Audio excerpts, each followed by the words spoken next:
Jesmo svi da se vidimo? 3, 2, 1.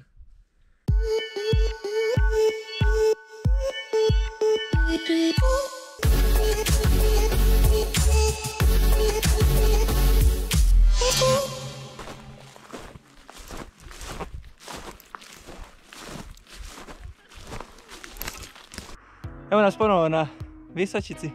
Danas idemo osvojiti najviši vrh Visočice, džamija. A sa džamije ćemo ponovo na Vito i onda nazad kući. To je barem plan.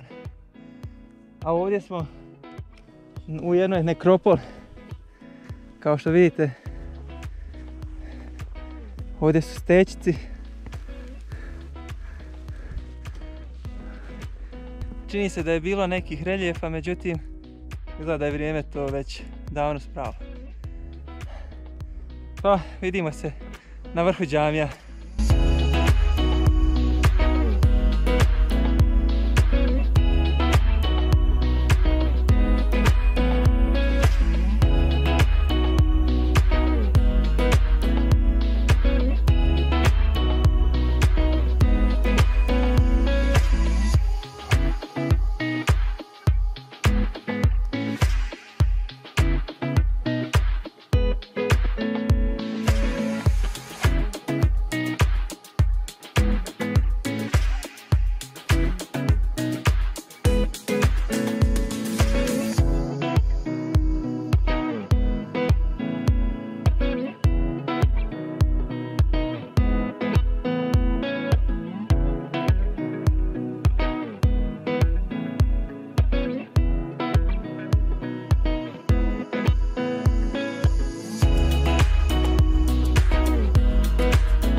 Lamija, srcem kod džamije. Evo ga. Prepoznatljivi. Evo. Tu smo. Evo nas konačno na vrhu džamija, najvišem vrhu Visočice. Visok je 1967 metara nadmorske visine. Put je slabo označen, ali dobro, može se snaći.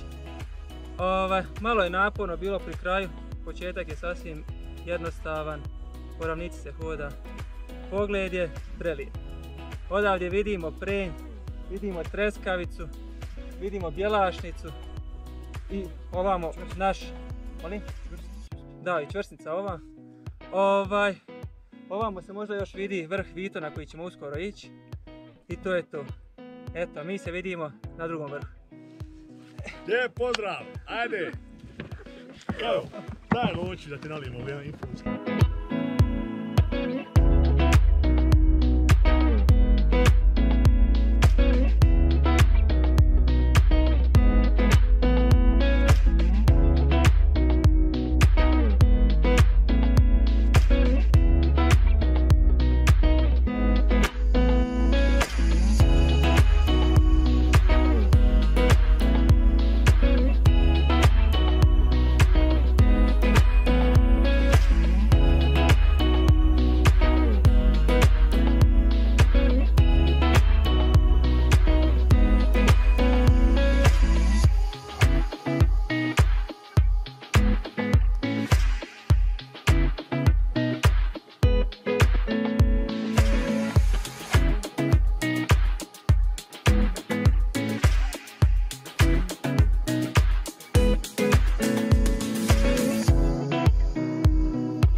Stigli smo na vrh Parić i to je to. kraj puta. Do Vite ne bi stigli prije mraka. Ne znam sam da li uperemo, uglavnom ovamo. Tamo je Vito.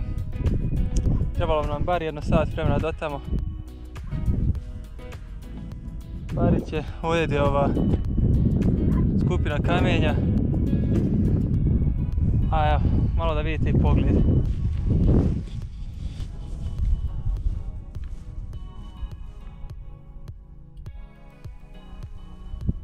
Evo, Vito.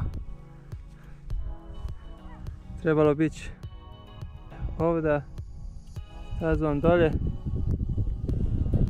i gore do Vite. Trebalo bi jedno sat vremena.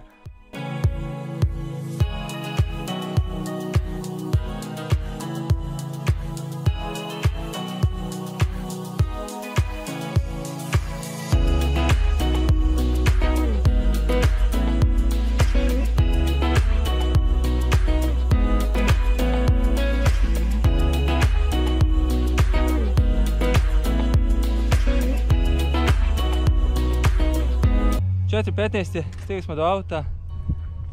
Plan je bio da osvojimo džamiju, Parić i Vitu. Međutim, danas smo samo džamiju i Parić. Za Vitu nismo imali vremena. Smrašila bi se dok bi stigli kući. Ovo je bila Visočica, a mi se vidimo sljedeći put.